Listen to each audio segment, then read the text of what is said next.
Hey guys, thank you so much for watching this video. This is Anand Kothari from Tech aka Nick, and today I'm going to talk about Samsung Galaxy S10 and cover every damn detail about the cell phone because you click on this video and I do appreciate your time. So keep watching and I hope you like it. Alright, so now since the cell phone is gonna launch in 1 week, all the leaks I have are pretty much final and it's gonna stay as it is. So first talk about the models we have in this cell phone. We have 3 models in S10, the S10, S10 Plus and S10e, or you can also call it S10 Lite.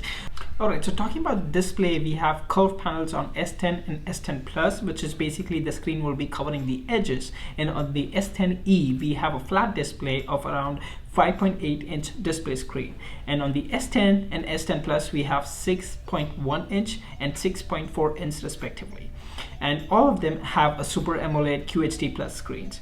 So the side bezels are much thinner than what we had on S9, and the top and bottom bezels are almost entirely gone. Alright, so if you look at the top of the cell phone, we have the notch completely being cleared by Samsung. The S10 and S10e has a single hole punch cameras, but the S10 Plus has a dual camera, one being the super wide angle camera and the second being the normal selfie camera, kind of similar to Pixel 3 XL.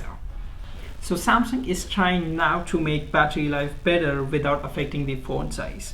We have 3000 and 3500 mAh in S9 and S9 Plus, but for these ones we have 3500 mAh in S10 and we have 4000 mAh battery for S10 Plus. So it's gonna last at least for 24 hours.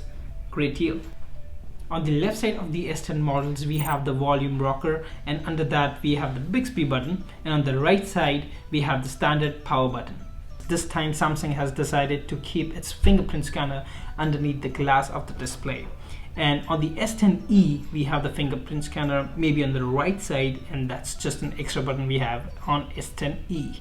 So at the back of the phone we have the 3 camera module for S10 and S10 Plus, and we have the dual camera module for S10e. The triple camera module includes the standard camera, the telephoto camera and the super wide angle camera. I'm still wondering if it will be the same in the end. For now we have the cameras, the flash and the biometric sensor like the heart rate sensor or the oxygen level sensor. We do not have a fingerprint scanner like we had in S9 Plus. Alright, so let's talk about the important thing on these smartphones, the performance. We have the Exynos 9820, which will be the processor for international versions of these smartphones, and we have the Qualcomm Snapdragon 855 chipset, which will be for the US and Canadian versions of it. It's been noticed that Exynos has a better performance and battery life, so if you have a chance of getting the Exynos version of it, do try that. Talking about the RAM, we have 6GB of RAM on S10, we have 6GB or 8GB variant on S10 Plus depending on the storage you take, and it's also been said that we have 9GB to 12GB of RAM in only restricted locations for S10 Plus. We have 4GB of RAM for S10e. So talking about the prices, this time Samsung has come up with its 1TB model and it's refusing to bring down its prices.